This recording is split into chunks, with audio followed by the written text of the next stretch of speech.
પોતરાને તેરીને જઈ રહ્યો છે તો તેની માતાએ આપેલી અમીનો કૂપ અને કરણની કામ એ ભૂલી ગયા છે તો લાવ હું ઉંદરનું રૂપ બની કરણની કામ એ ભોમાં લઈ જાઉં અને અમીનો કૂપ એ દોડી નાખું પછી જોઉં છું કે ભાણેજ અભિમાન્યુ કેમ મરતો નથી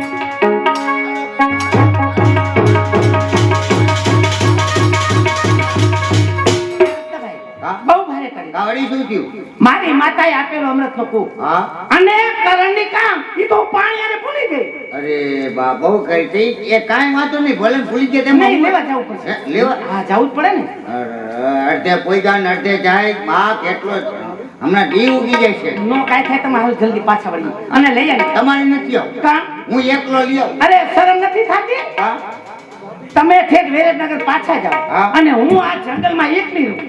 અરે કેટલા દીપડા રખડે મને ફાડી ખાય. બધા દીપડાને હમણાં હે ને પિંજરામાં પૂરી દીધા હે તમે તમારા ઝાડ ઉપર બેસી જાઓ. પણ તમે પાછા જલ્દી આવશો ને? હા જો મોડું ન કરતા. હમણાં ખાયો ખાઓ.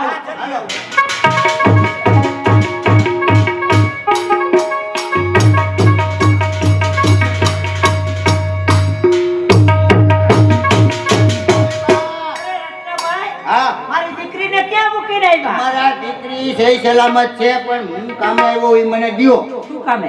એક કરણની કામ ભૂલાઈ ગઈ અમીનો કૂપ ભૂલાઈ ગયો ઈ આપો હું લેવા આવ્યો છું. હા લાવો લાવો લાવો મોડું થાય છે મારે પરપાતમાં. અરે અરે રત્નાભાઈ કોઈએ કર્યું? હા આ અમીનો કૂપ ઢોરાઈ ગયો. ભૂલાઈ ગયો. કરણની કામ ઉદેડા લઈ ગયા. તો મારે આમ તેમ તો ધક્કો થયો ને. હાલો હાલો બાતે હાલો હું જાઉં હાલો હું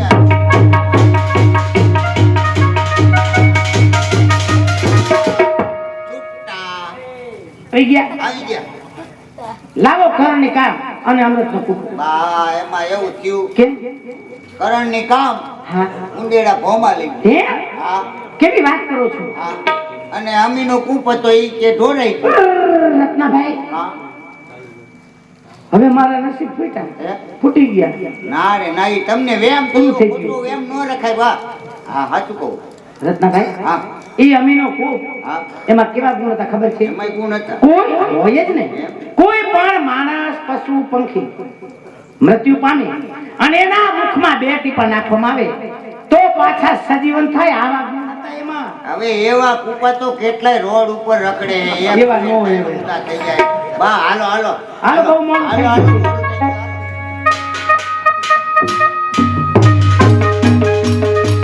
હાલો. આ રત્નો પોતાની પવન વેગી સાંજ લઈને પૂરપાટ વેગે આવી રહ્યો છે જો પ્રભાત પેલા હસ્તિનાપુર પહોંચી જશે તો અભિમાન્યુ યુદ્ધમાં નહીં જાય માટે લાવ હું ભાલાનું સ્વરૂપ લઈ અને હાંડના પગમાં બેસી જાઉં.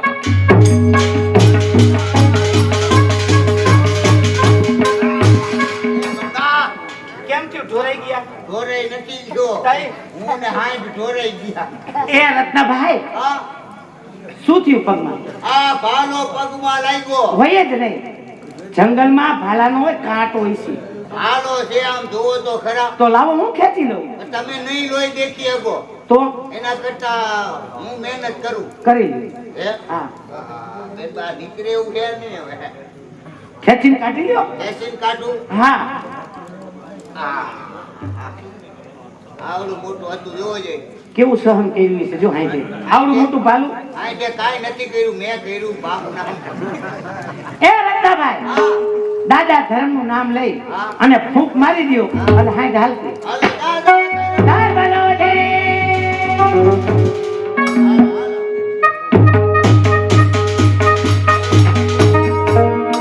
ઓતરાને આવતા ઉપ ભૂલાયો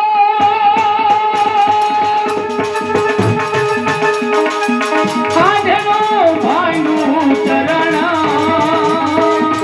ઓતરાને આવતા ઉપ ભૂલાયો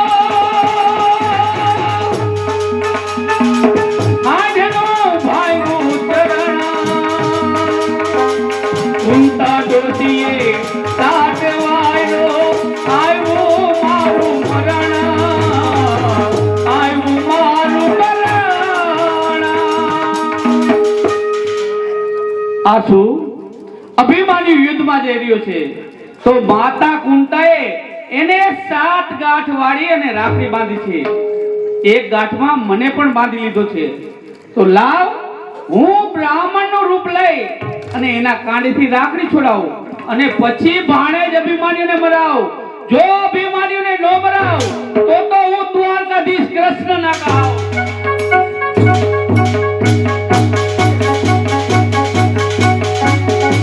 બોલો દાદા ધર્મની જય, બોલો ધર્મનો જય.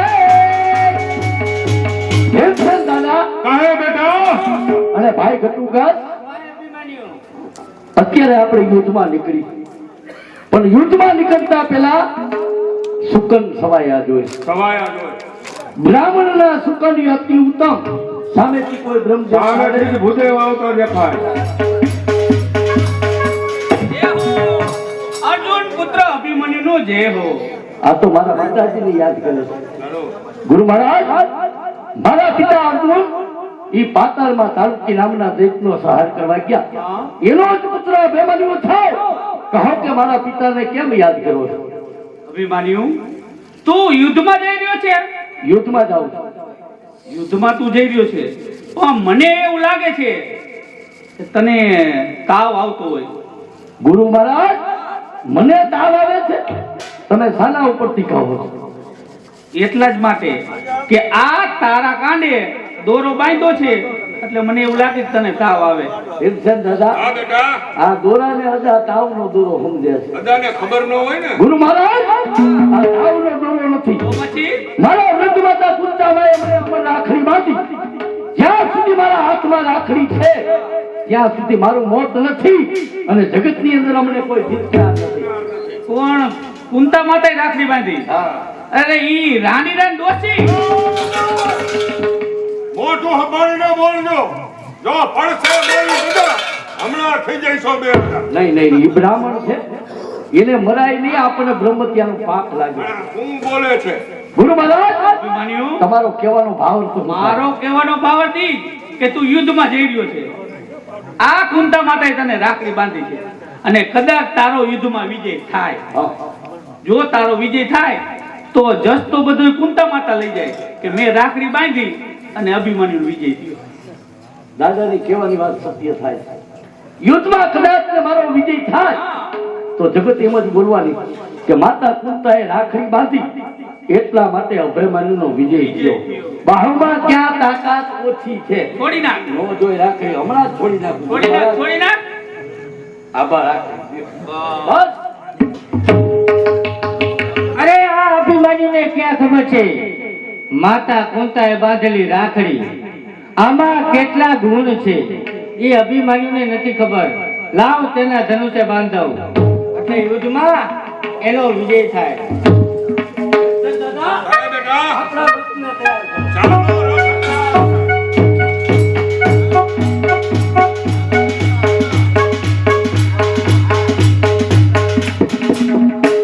હજી કેટલું દૂર છે હસ્તિનાપુર? આપણે હવે તો સૈસલમાં હું થાકી ગઈ. હવે થાકવાનું નથી. સૈસલમાં તો આવી જ ગયા છે જો.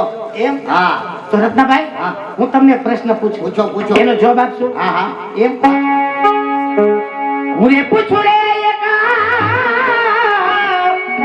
વાતા રત્ના રાયકા રે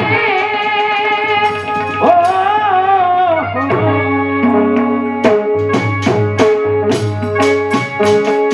હું રે પૂછું રે વાતા રત્ના રાયકા રે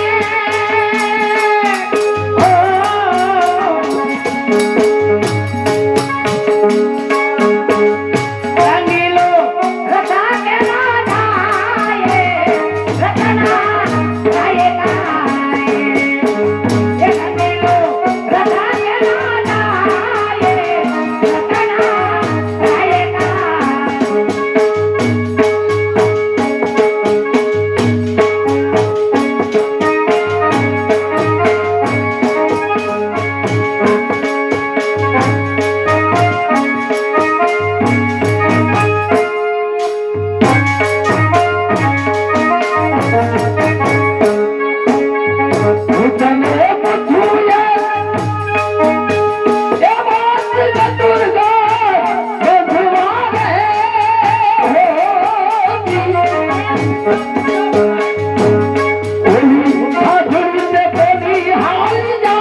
આ ઓતરા પોતે જ આ ઓતરા પોતે જ છે. ભીમસેન દાદા કહે બેટા એક વાત મારી માન્ય રાખો. કહે. આપણા રથને તમે તંબુએ થોભાવો. હા ઓતરાને મળી હમણાં જ હું આવી પહોંચ્યો. બેટા સમય બહુ ઓછો છે. ઓતરાને મળી પાછો વેલાસરા છાવણીમાં આવી જાજે હો. હમણાં જ આવું. એ રત્નાભાઈ, હા બેનબા આ રંગીલો રથ આવે છે, એ રથ કોનો છે? બેનબા એ રથની તમને ખબર નથી? નથી ખબર એટલે પૂછું છું. એ જ રથ રહ્યો ને એ અર્જુન પુત્ર અભિમન્યુનો છે. સાંભળી જાઓ, અમારે નીતિનભાઈ ને પ્રવીણભાઈ જોવા માટે આવ્યા છે. આ જોડીને 200 રૂપિયા બક્ષિસ. અભિમન્યુનો રથ છે. એમ હા રથની પાછળ જે ચાલ્યા આવે છે એ કોણ છે? એ ભીમસેન દાદા છે. દાદા ભીમ. હા અને રથ ચલાવી રહ્યા છે ઈ કોણ છે? એ ગટુરગત છે. ભાઈ ગટુગત છે. હા અને રથની અંદર સ્વરૂપવાન રાજકુમાર બેઠા છે, ઈ કોણ છે? અરે ઈ પોતે જ અભિમન્યુ છે બેનબા. એ રત્નાભાઈ, હા. ઈ પોતે છે. હા તો તમે રાજમહેલમાં જાઓ, હા ત્યાં જઈને મારા સાસુજીને કહેજો કે ઓતરાઓ ગવારા લઈને આવી ગયા છે. કાંઈ વાંધો નહીં, જઈને કહી દઉં. બરાબર ને? હા તમારે બધા એક જ વાત. કિયા નારીના સંત તમે છો,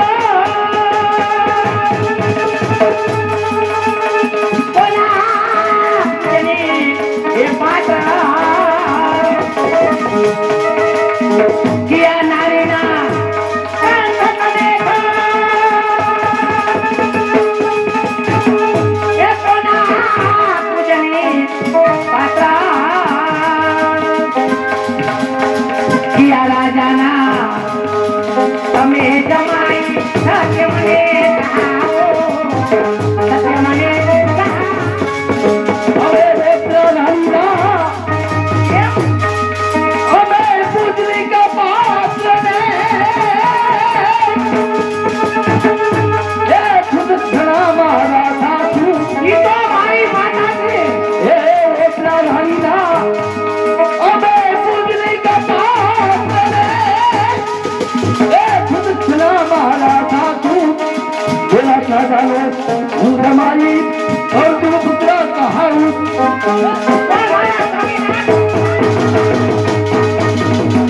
આવી આવી હવે બોલી આવી છે, હવે આવી આવી હે બોલી આવી છે.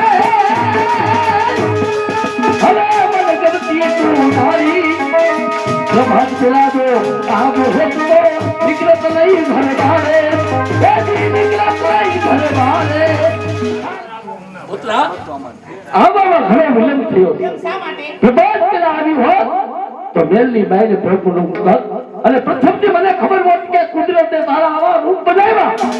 બીડું ચાવત નહીં, પણ હવે લાચાર છો બીડું ચાવી લીધું. માટે હસ્તે મુખે મને જવાની રજા આપી. હું તમને યુદ્ધમાં જવાની રજા નહીં આપું. યુદ્ધે ચડેલો અભિમન્યુ કોઈ દિવસ રોકાવાનો નથી. માટે હસ્તે મુખે જવાની રજા આપો. તમારે જો યુદ્ધમાં જવું જ હોય તો તમારો રંગીલો રથ મારા શરીર ઉપર હાંકી અને ખુશીથી જઈ શકો. એવું શા માટે બોલો છો? પ્રભાત પહેલા મારે પૂગવાનું છે. અને મારીને રખડા એ હાથો રે, મારી સાગી નંદના એની.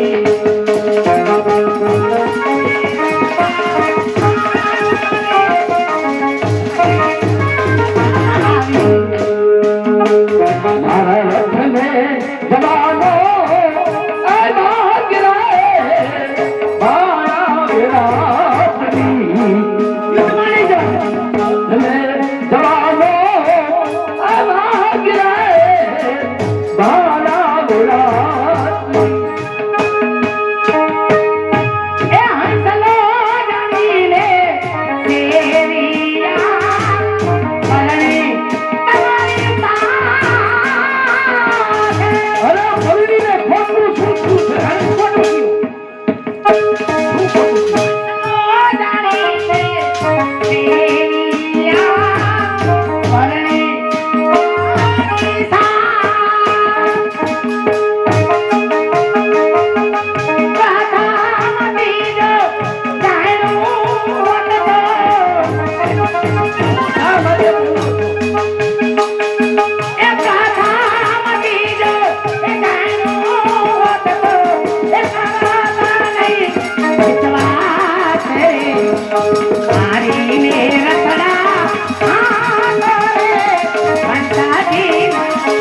સાચી પ્રીત સાચી પ્રીત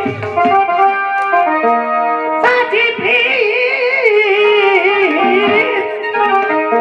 સાચી પ્રીત સે વારની હો અજલ મેરી સુનાઈ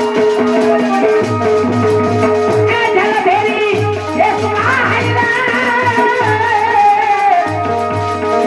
मारी सासू ना जाया हे जाया जाया मारी सगी ना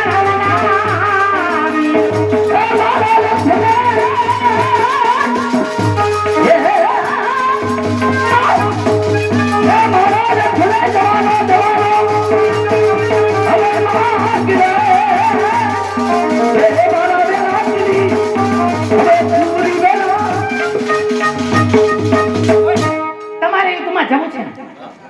યુદ્ધમાં જવું છે ને? હા. હું તમને યુદ્ધમાં જવાની રજા આપું હા. પણ તે પહેલા મારો એક પ્રશ્ન છે પ્રશ્ન એ પ્રશ્નનો ઉત્તર તમારે સત્યતામાં આપવાનો હા. અને જો સત્યતામાં ન હોય હા. તો એક રાત આ છાવણીની અંદર મારી સાથે રોકાવાની કબૂલ છે? સત્ય મને મંજૂર છે. એક પૂછો પ્રશ્ન, એનો જવાબ આપીને હમણાં જ હું નીકળી જાઉં.